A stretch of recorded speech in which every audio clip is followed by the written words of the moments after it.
Bismillahirrahmanirrahim. Assalamualaikum warahmatullahi wabarakatuh. Innal hamdalillahi nahmaduhu wa nasta'inuhu wa nastaghfiruh wa na'udzu billahi min shururi anfusina wa min sayyiati a'malina. May yahdihillahu fala mudilla lahu wa may yudlil fala hadiyalah. Asyhadu an la ilaha illallah wahdahu la syarikalah wa asyhadu anna Muhammadan abduhu wa rasuluhu la nabiyya ba'dah. Qala Allah Ta'ala fi kitabihil karim, ya ayyuhalladzina amanu taqullaha haqqa tuqatih wa la tamutunna illa wa antum muslimun. Wa qala ya ayyuhan nas ittaqu rabbakumul ladzi khalaqakum min nafsin wahidah wa khalaqa minha zawjaha wa batha minhuma rijalan katsiran wa nisaa'a wattaqullaha alladzi tasaaluna bihi wal arham innallaha kana 'alaikum raqiba. Wa qala ya ayyuhalladzina amanu taqullaha wa qulu qawlan sadida yuslih lakum a'malakum wa yaghfir lakum dhunubakum wa may yuti'illaha wa rasulahu faqad faza fawzan 'azima. Amma ba'du fa inna asdaqal hadithi kitabullah wa khairal huda huda Muhammadin sallallahu alaihi wa alihi wasallam wa syarral umuri muhdatsatuha fa inna kulla muhdatsatin bid'ah wa kulla bid'atin dhalalah wa kulla dhalalatin finnar. Ma'asyiral muslimin rahimani wa rahimakumullah. Alhamdulillah, segala puji bagi Allah Subhanahu wa taala, Rabb yang telah mengkaruniakan begitu banyak nikmat kepada kita semua, baik itu nikmat yang bersifat duniawi, nikmat berupa hal-hal yang dapat menunjang kehidupan kita di dunia ini, dan juga nikmat ukhrawi, nikmat berupa hidayah, ditakdirkannya kita menjadi hambanya yang beragama Islam, yaitu yang tunduk kepadanya, yang mana ini merupakan nikmat yang tiada tara, nikmat yang terbesar yang diberikan oleh Allah Subhanahu wa taala kepada kita, yang wajib untuk kita syukuri. Kaum muslimin dan muslimat rahimani wa rahimakumullah. Pada kesempatan malam yang berbahagia ini kita akan kembali melanjutkan kajian kita, yaitu tentang perjalanan hidup junjungan kita Nabi Muhammad sallallahu alaihi wasallam. Kita akan membahas sejarah beliau. Dan pada kesempatan yang terakhir kemarin, pembahasan kita telah sampai pada dakwahnya Nabi Muhammad SAW secara terang-terangan. Beliau mulai menunjukkan jati diri beliau sebagai seorang nabi dan rasul kepada manusia secara terang-terangan. Kemudian beliau mulai menunjukkan ajaran-ajaran syariat agama Islam ini kepada manusia secara terang-terangan. Dan dalam menyebarkan agama Islam tersebut tentu banyak kemudian tantangan-tantangan yang beliau hadapi, karena memang ini sunnatullah, bahwa orang yang mendakwahkan agama Allah yang benar ini pasti akan mendapatkan tantangan. Pasti ada saja orang-orang yang membenci, memusuhi, itu pasti ada. Sebaik apapun metode yang kita gunakan, dengan tutur kata yang baik, yang lembut, kemudian kita berusaha memahamkan manusia dengan bukti-bukti dari Al-Quran dan hadis dan lain sebagainya, pasti tetap ada saja orang yang membenci, pasti ada saja yang memusuhi, pasti ada saja orang yang berusaha mencari-cari celah kesalahan. Sedikit saja kesalahan itu bisa dijadikan sebagai bahan yang besar bagi mereka untuk memusuhi orang-orang yang mendakwahkan agama Islam ini. Dan kita ketahui di awal-awal perjuangan Rasulullah dalam mendakwahkan agama Islam, Orang yang menjadi musuh terbesar beliau itu justru keluarga beliau sendiri, paman beliau yaitu Abu Lahab, ya. Menjadi sesosok manusia yang begitu keras permusuhannya kepada Nabi Shallallahu Alaihi Wasallam dan besar kebenciannya terhadap Nabi Shallallahu Alaihi Wasallam, ya. Sehingga dia berusaha memprovokasi manusia untuk membenci Nabi Muhammad Shallallahu Alaihi Wasallam, dibantu dengan istri dia yaitu Ummu Jamil, sebagaimana yang kita kisahkan kemarin. Dia kemana-mana itu membawa ranting-ranting berduri untuk diletakkan di jalan-jalan yang biasa digunakan Nabi Shallallahu Alaihi Wasallam untuk berdakwah, bahkan diletakkan di depan pintu rumahnya, ya. Kemudian dibakar supaya Nabi Shallallahu Alaihi Wasallam kesulitan untuk berjalan atau kesulitan untuk lewat. Ya, ini dan banyak lagi gangguan-gangguan jamaah yang dirahmati Allah yang diberikan oleh orang-orang musyrik ini, terutama oleh Abu Lahab ini kepada Nabi Shallallahu Alaihi Wasallam untuk membendung dakwah beliau kepada agama Islam. Namun Nabi Shallallahu Alaihi Wasallam beliau tidak gentar, apalagi beliau mendapatkan dukungan yang kuat dari paman beliau juga, yaitu Abu Thalib, ya, saudaranya Abu Lahab. Abu Thalib ini salah satu paman Nabi Shallallahu Alaihi Wasallam yang beliau ini sangat besar pembelaannya kepada Nabi Muhammad, ya.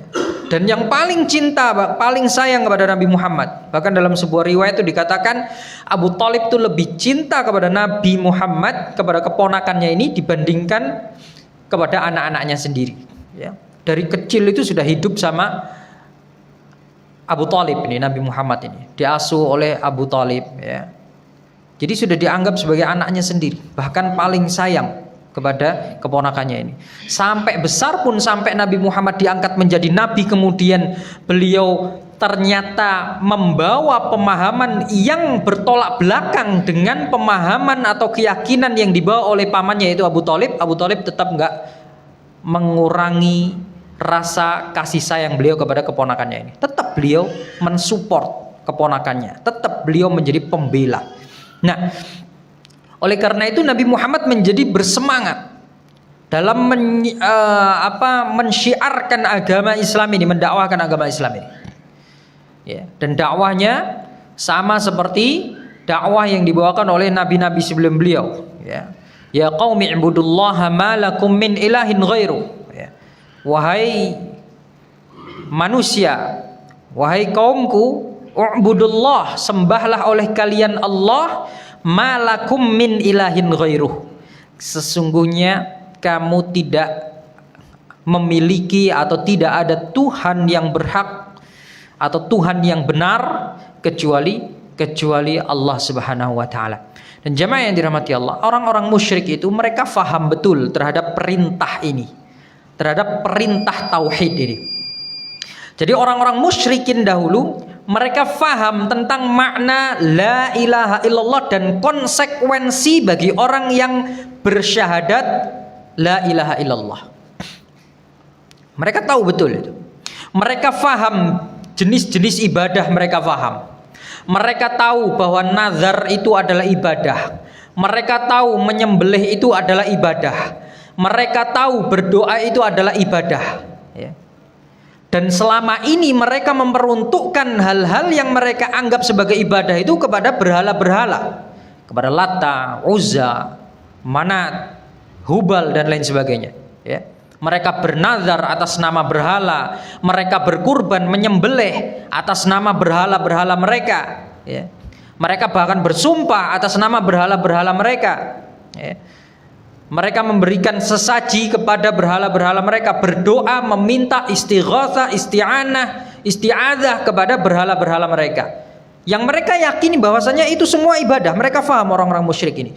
Ketika Nabi SAW datang kepada mereka menyerukan u'budullaha ma lakum min ilahin ghairuh, sembahlah oleh kalian Allah karena tidak ada Tuhan yang benar kecuali Dia. Mereka langsung faham, berarti Muhammad ini tujuannya adalah ingin menjadikan Allah sebagai satu-satunya zat yang pantas untuk diberikan segala bentuk peribadatan yang selama ini kita berikan kepada berhala-berhala itu. Nah, ini yang mereka nggak terima. Ya. Makanya dalam sebuah ayat mereka protes kepada Nabi Muhammad, aja'alal alihata ilaha wahida. Ya. Wahai Muhammad, apakah kamu hendak menjadikan Tuhan-Tuhan kami yang banyak ini? Apakah kamu ingin menggantikan Tuhan-Tuhan kami yang banyak ini dengan satu Tuhan saja? In hadza la syai'un ujab. Ya. Sungguh ini perkara yang aneh yang kamu bawa ini. Jadi mereka nggak terima. Ya. Kalau harus menyembah Allah Subhanahu wa taala semata. Karena apa? Karena berhala-berhala itu merupakan sesembahan mereka secara turun-temurun, ya. Sehingga tidak mudah bagi mereka untuk merubah keyakinan begitu saja. Padahal itu sudah dari nenek-nenek moyang mereka, ya, mungkin puluhan bahkan ratusan tahun, ya. Mereka sudah menyembah berhala, bernazar atas nama berhala, memberikan sesembahan kepada berhala-berhala, berdoa, meminta pertolongan kepada berhala-berhala. Masa kemudian tiba-tiba datang orang yang mengatakan bahwa amalan mereka selama ini ternyata adalah amalan yang sesat. Ya, nggak terima mereka. Oh, berarti menuduh nenek-nenek moyang kami sebagai orang yang sesat, gitu. Sehingga mereka tidak terima. Dan pola pikir seperti ini, jamaah yang dirahmati Allah, diturunkan, diwariskan sampai ke generasi-generasi setelahnya, bahkan pada sampai saat ini. Ya. Ketika orang-orang dinasehati untuk meninggalkan kemusyrikan dan lain sebagainya, mereka akan mengatakan ini sudah turun temurun, sudah menjadi adat istiadat, sudah menjadi sudah menjadi adat kebiasaan. Ya. Nggak bisa kemudian seenaknya dikatakan sebagai perbuatan yang sesat, yang salah, yang menyimpang dan lain sebagainya. Mereka nggak terima. Nah, pola pikir seperti ini adalah turunan dari pola pikir orang-orang musyrik di masa lalu. Ya. Jadi begitu. Nabi Muhammad SAW ketika menyampaikan tauhid ini, orang-orang musyrik itu, orang-orang Quraisy itu, mereka faham betul maknanya. Yaitu maknanya adalah kalau mereka bersaksi dengan tauhid ini, konsekuensinya adalah mereka harus meninggalkan seluruh berhala-berhala mereka itu tadi. Dan ini membuat mereka cemas dan berat untuk menerimanya. Jamaah yang dirahmati Allah Subhanahu wa taala, Nabi Muhammad SAW, beliau kemudian sudah tidak lagi sungkan untuk menampakkan peribadatan beliau. Bahkan beliau sholat di depan Ka'bah, di hadapan orang-orang musyrik, ya, di hadapan orang-orang Quraisy pada saat itu. Dan beliau tidak peduli lagi. Ya. Beliau menampakkan syiar ini, menampakkan agama Islam ini kepada mereka. Dan dakwahnya Nabi Muhammad SAW ini semakin hari ternyata mendapat respon yang baik dari masyarakat. Ya, terutama masyarakat dari kalangan kaum du'afa, orang-orang yang lemah, orang-orang yang fakir, orang-orang yang miskin. Karena di zaman dahulu orang-orang yang lemah, orang-orang yang fakir, orang-orang yang miskin itu mereka adalah orang-orang yang suka ditindas oleh orang-orang yang mempunyai kedudukan dan jabatan, ya, dijadikan seperti budak dan lain sebagainya, tidak dihormati dan lain sebagainya. Kemudian datang agama Islam yang salah satu isi dari agama Islam itu adalah menyetarakan status manusia. Ya. Mau kaya mau miskin, semuanya di mata Allah Subhanahu wa taala itu sama. Kemuliaan itu tidak dilihat dari kayanya seseorang. Hinanya seseorang itu tidak dilihat dari miskinnya seseorang. Semuanya sama di mata Allah. Yang membedakan adalah ketakwaannya. Maka orang-orang du'afa pada saat itu menganggap, wah ini keren ini, ini agama yang benar ini. Ya, belum ada agama yang seperti ini. Selama ini mereka ditindas oleh orang-orang yang kaya karena orang-orang kaya itu menganggap diri mereka mulia, sedangkan orang-orang yang miskin itu adalah orang-orang yang hina. Namun datanglah Nabi Muhammad membawa agama yang menyetarakan kedudukan mereka. Nah, makanya orang-orang du'afa dan masakin ini banyak yang kemudian menjadi pengikut Nabi Muhammad, masuk Islam. Karena memang melihat ajaran Islam ini Masya Allah, ajaran yang menebarkan rahmat dan lain sebagainya, ya. Kemudian seiring dengan banyaknya kaum muslimin yang semakin hari semakin bertambah, maka kondisi ini membuat ketimpangan di antara masyarakat pada saat itu. Jadi antara orang-orang musyrik dan orang-orang muslim itu sudah mulai terlihat adanya ketimpangan, ya. Komunitas-komunitas muslim sekarang sudah menjadi lebih banyak, ya. Dan itu membuat orang musyrik akhirnya geram. Nah, ini kalau dibiarkan terus-menerus seperti ini, maka nanti khawatirnya tidak terbendung lagi, sehingga semua orang di Arab bisa-bisa menjadi muslim, menjadi pengikutnya Nabi Muhammad, dan mereka akhirnya tersingkirkan. Nah, ini orang-orang musyrik akhirnya gelisah. Pembesar-pembesar Quraisy mulai gelisah dengan kondisi ini, sehingga mereka mulai memikirkan cara bagaimana caranya untuk mencegah atau membendung dakwahnya Nabi Muhammad SAW. Mereka kumpulkan orang-orang Quraisy, pembesar-pembesar Quraisy, ya. Mereka berdiskusi, ya, bagaimana caranya kemudian untuk membendung pergerakannya Nabi Muhammad SAW. Namun jamaah yang dirahmati Allah, disebutkan dalam kitab-kitab sejarah, orang-orang musyrikin pada saat itu mereka tidak bisa berbuat banyak. Mereka nggak berani secara frontal langsung menyerang Nabi Muhammad SAW, nggak bisa. Karena apa? Karena pertama Nabi Muhammad, beliau berasal dari suku yang mulia, ya, dari bani yang mulia, dan orang-orangnya semuanya disegani. Kalau sampai beliau terjadi apa-apa, bisa berpotensi timbul perang suku, ya. Sehingga walaupun mereka ini benci kepada Nabi Muhammad, mereka nggak berani secara terang-terangan langsung menyakiti Nabi Muhammad. Sehingga mereka cuman berdiskusi saja, ya, bagaimana cara menghentikan dakwahnya Muhammad ini dan lain sebagainya, ya. Apalagi ada Abu Thalib pada saat itu masih hidup, ya, yang siap menjadi benteng bagi keponakannya, yaitu Nabi Muhammad SAW, ya. Nah, diceritakan bahwa karena pembesar-pembesar Quraisy ini mereka kehabisan ide bagaimana caranya supaya membungkam mulutnya Nabi Muhammad supaya tidak lagi meneruskan pemikirannya, mendakwahkan pemikirannya ini kepada manusia. Akhirnya mereka mendatangi pembesar-pembesar Quraisy ini, orang-orang musyrik ini mendatangi Abu Thalib, melobi Abu Thalib, ya. Mereka datang kepada Abu Thalib, kemudian menyampaikan permohonan agar keponakannya itu berhenti. Jadi Abu Thalib disuruh ngomonglah ke keponakannya ini, suruh berhenti mendakwahkan apa yang dia yakini. Mereka mengatakan, kami tahu wahai Abu Thalib, apa yang dibawa oleh keponakanmu itu sebenarnya bertolak belakang dengan agama nenek moyangmu, dan kamu tahu itu. Dia sudah mencaci maki Tuhan-Tuhan kami, ya. Kemudian menginjak-injak harga diri nenek moyang kami. Maka sampaikan kepada keponakanmu itu agar dia berhenti. Namun Abu Thalib kemudian menolak dengan cara yang santun.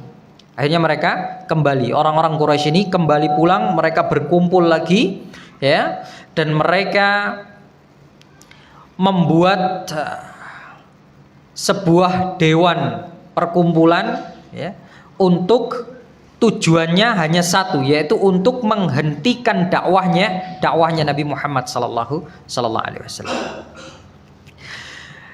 Apalagi jamaah yang dirahmati Allah, pada saat itu kebetulan waktu sudah mendekati musim haji, ya. Sudah mendekati musim haji.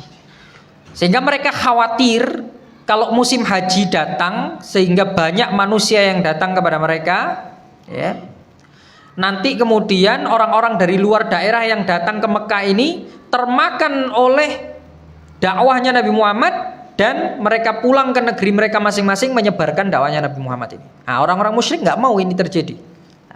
Akhirnya mereka berdiskusi bagaimana caranya. Mereka kemudian mendatangkan seorang yang mereka anggap sebagai orang yang bijaksana, sebagai orang yang pintar, orang yang disegani dan lain sebagainya. Namanya adalah Al-Walid bin Mughirah. Nah, Al-Walid bin Mughirah ini termasuk orang yang dituakan, orang yang dianggap bijaksana.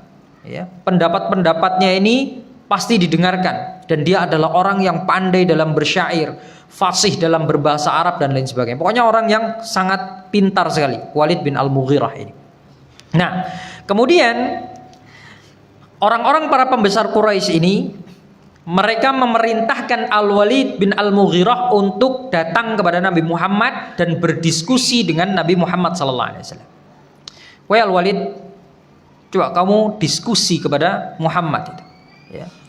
Supaya bagaimana caranya supaya dia berhenti tidak mendakwahkan lagi agamanya atau pemikirannya.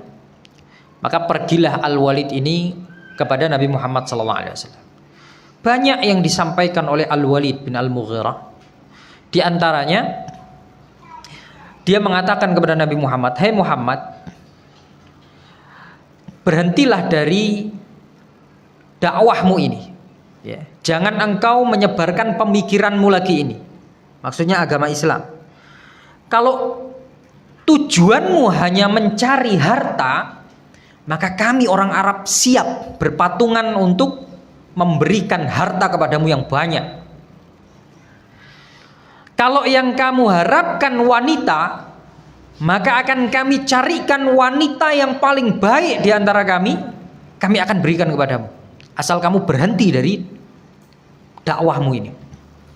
Kalau kamu ingin tahta, maka kami orang Arab siap menjadikanmu sebagai pemimpin kami atau raja kami.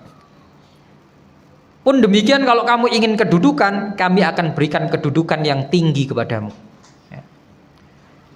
Jadi diberikan penawaran-penawaran yang luar biasa kepada Nabi Muhammad. Ini menunjukkan mereka menganggap bahwa apa yang dibawa oleh Nabi Muhammad ini adalah fenomena yang sangat genting sekali bagi mereka. Sampai segitunya gitu.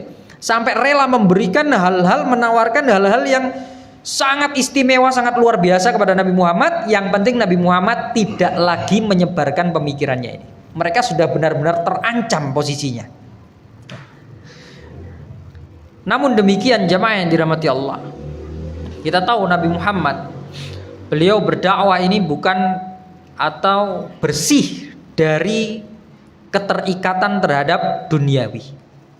Beliau berdakwah semata-mata karena Allah Subhanahu wa taala. Sehingga ketika mendapatkan tawaran-tawaran yang begitu banyak itu tadi, beliau tidak menjawab perkataan Al-Walid bin Al-Mughirah dengan fikiran beliau, tidak.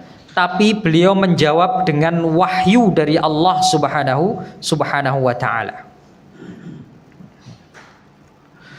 Maka Rasulullah sallallahu alaihi wasallam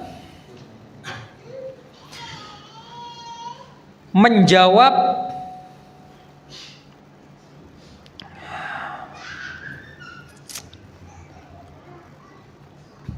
pernyataan-pernyataan atau tawaran-tawaran dari Al-Walid bin Al-Mughirah itu tadi dengan firman Allah Subhanahu wa taala, yaitu surat Fussilat ayat 1 sampai 13.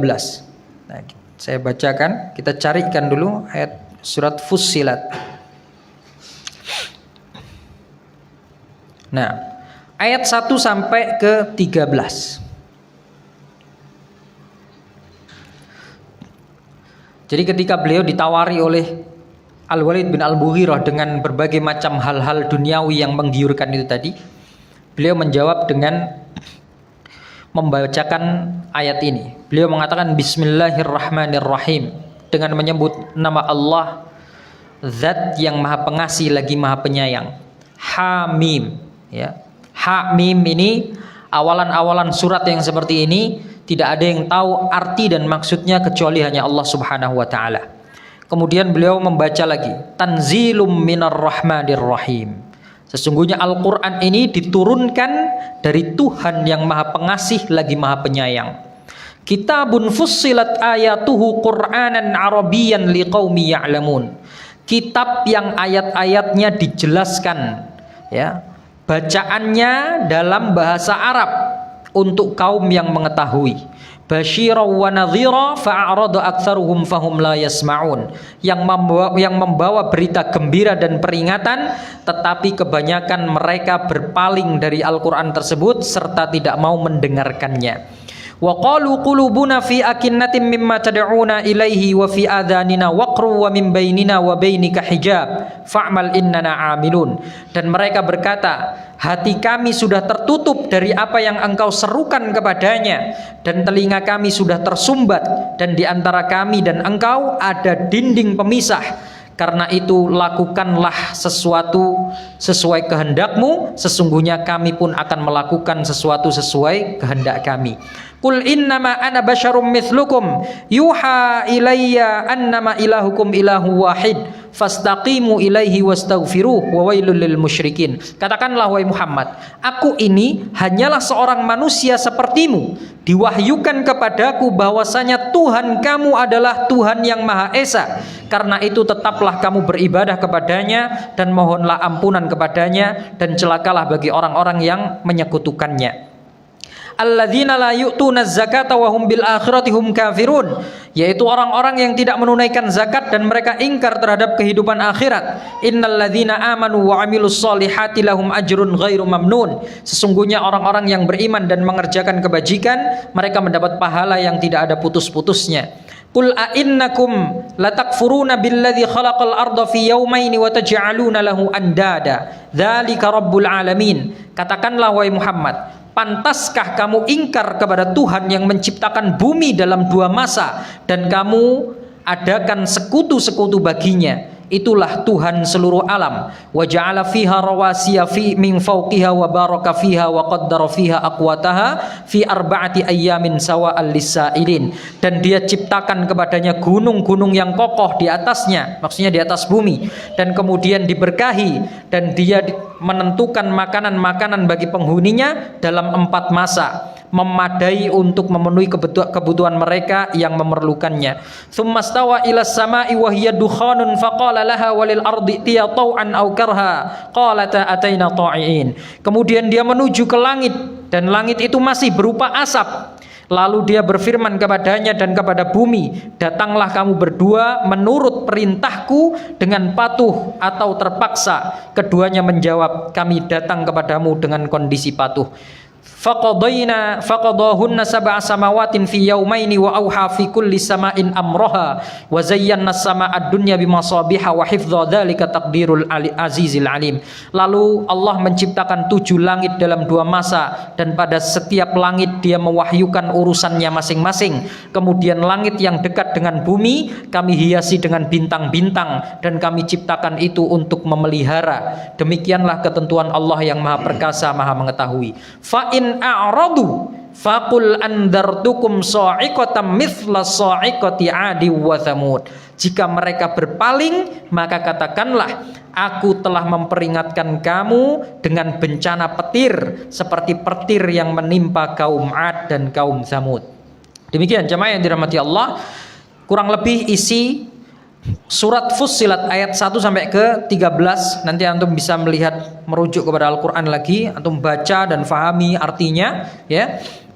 Intinya Allah Subhanahu wa taala ketika Nabi Muhammad itu ditawarkan berbagai macam kenikmatan duniawi kepada beliau, beliau menyampaikan kepada lawan bicaranya bahwasanya Allah telah memberikan kenikmatan-kenikmatan yang begitu banyak kepada manusia, tapi mereka ingkar, ya. Jadi sejatinya manusia itu yang memberi rizki adalah Allah Subhanahu wa taala. Nabi Muhammad ingin menyampaikan hal itu.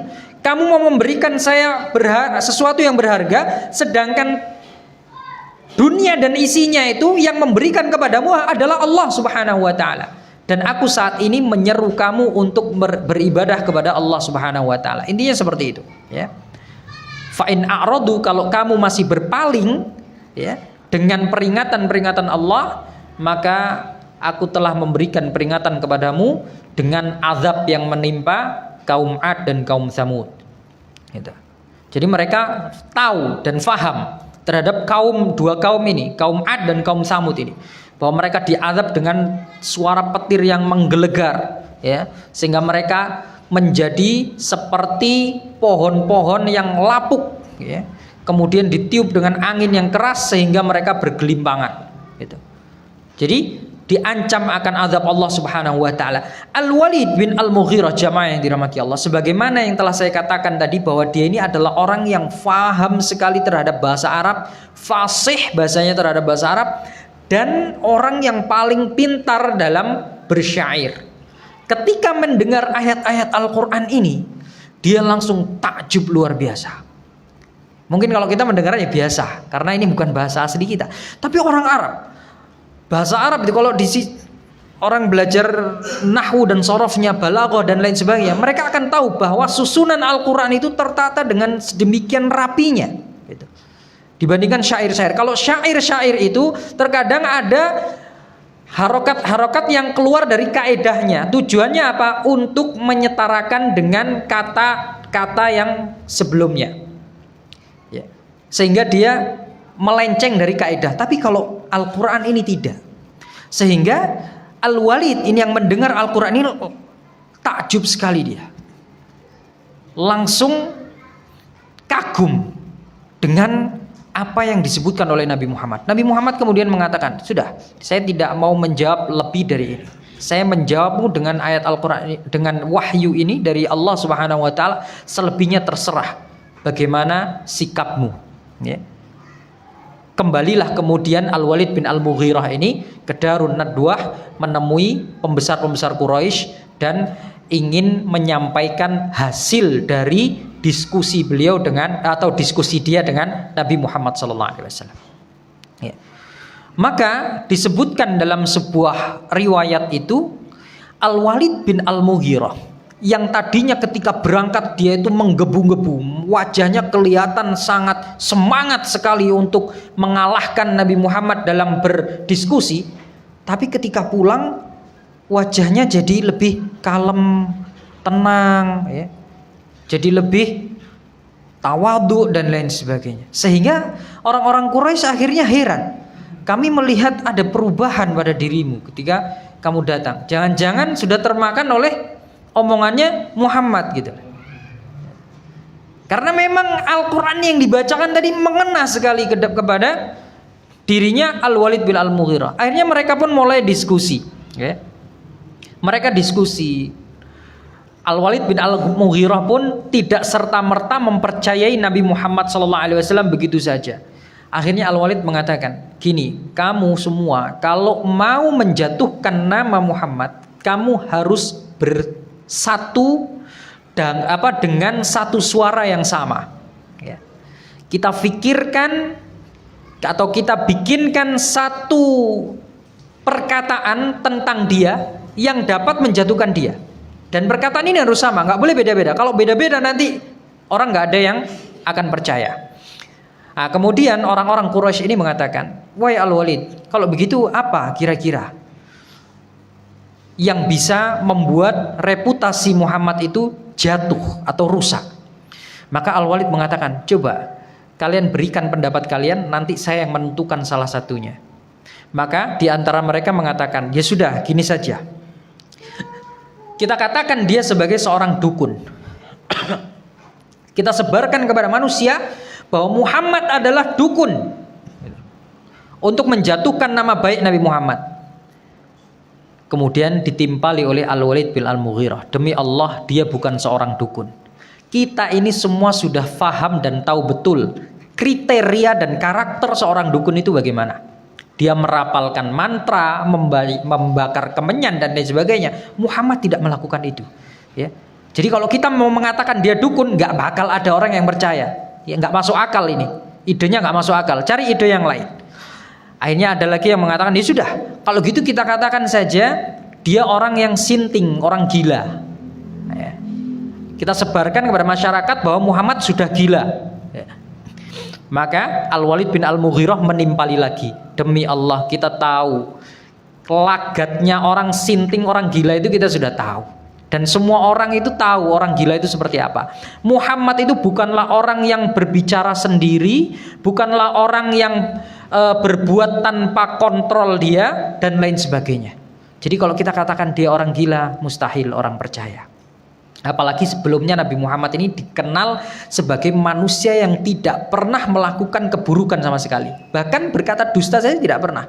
Kok tiba-tiba kita tuduh dia sebagai orang sinting atau orang gila? Wis mustahil, nggak ada yang bakal percaya.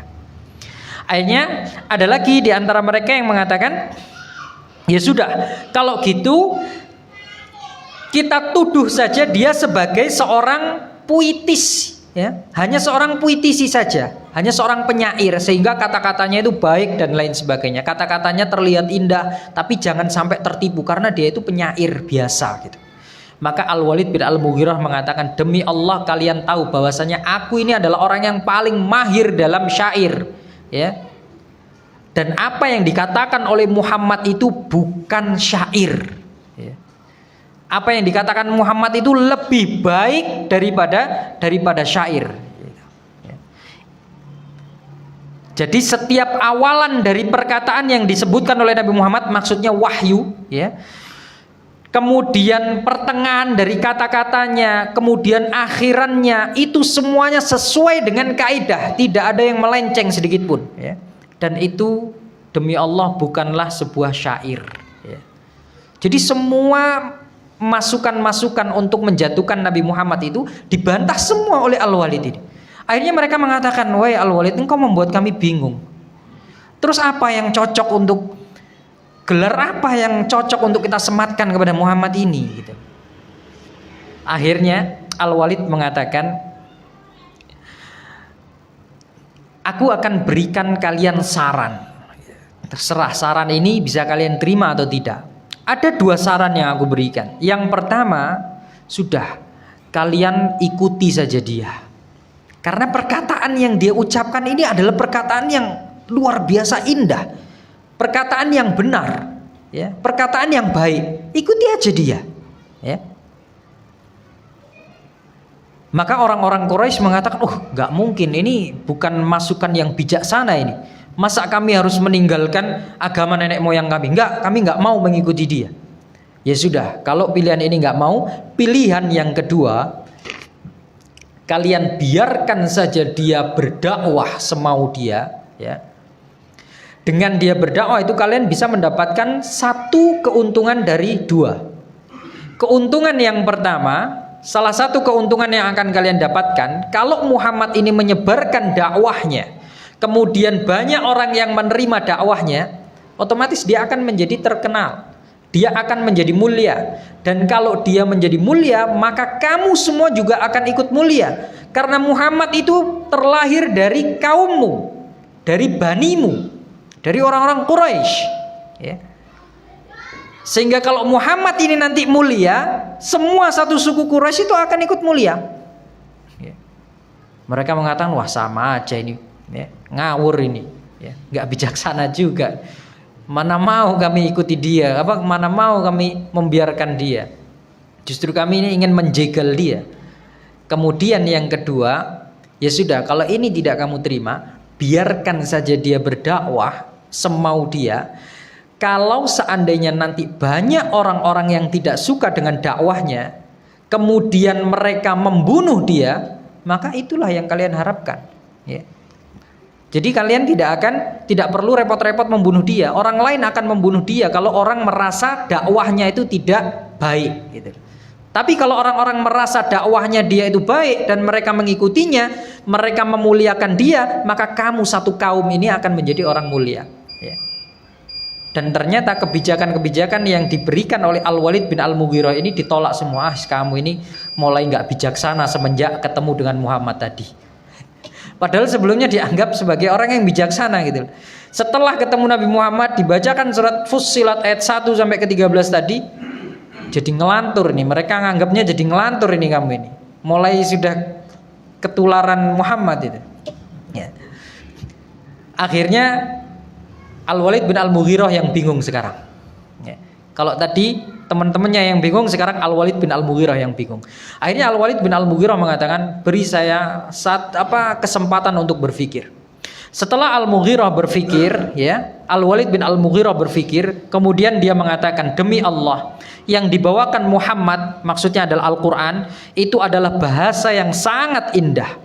Susunannya begitu rapi, kaedah-kaedahnya sesuai, tidak ada cacat sama sekali dari apa yang dia ucapkan. Setiap baitnya itu semuanya sesuai dengan kaidah, dan itu pasti akan membuat orang yang mendengarkannya menerima, ya.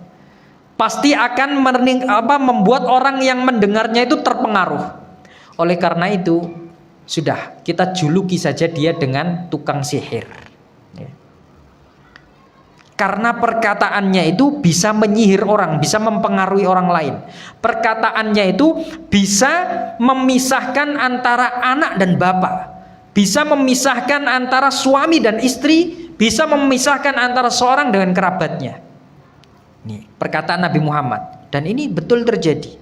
Banyak orang-orang yang kemudian antara anak dan bapaknya ini terpisahkan karena Al-Quran ini. Yang satu anaknya beriman, bapaknya kafir, ya. Sebaliknya, bapaknya beriman, anaknya kafir. Istrinya beriman, suaminya kafir. Suaminya beriman, istrinya kafir. Karena ayat Al-Quran ini, ya. Dan ini terbukti. Oleh karena itu, karena perkataannya ini bisa mempengaruhi orang lain, maka kita juluki saja dia sebagai penyihir, tukang sihir, ya. Dan terkait masalah ini, Allah Subhanahu wa taala mengabadikan di dalam Al-Qur'an. Allah mengatakan wa'ajibu an ja'ahum mundhirum minhum, dan mereka heran terhadap apa yang dibawa oleh Nabi Muhammad SAW kepada mereka sebagai peringatan itu. Wa qalal kafiruna hadza sahirun kadzdzab. Orang-orang kafir kemudian memberikan julukan kepada Nabi Muhammad itu sebagai sahirun kadzdzab, penyihir yang pendusta, ya. Dan mulailah kemudian orang-orang musyrik ini sepakat, ya sudah kalau gitu kita sepakat, kita satu suara, semua menyuarakan bahwa Muhammad adalah tukang sihir, dan itulah yang akan kita sebarkan kepada manusia sebagai bentuk pembendungan terhadap dakwahnya Muhammad ini. Nah, jamaah yang dirahmati Allah Subhanahu wa taala, kemudian setelah itu banyak lagi peristiwa-peristiwa yang dialami oleh umat Islam dan Rasulullah SAW dalam menyebarkan dakwahnya, yang insya Allah akan kita lanjutkan pada pertemuan yang akan datang. Karena waktunya sudah habis, maka kita cukupkan sampai di sini. Kurang lebihnya saya mohon maaf. Kita tutup kajian ini dengan doa kafaratul majlis. Subhanakallahumma bihamdika asyhadu an la ilaha illa anta astaghfiruka wa atubu ilaik. Wassalamualaikum warahmatullahi wabarakatuh.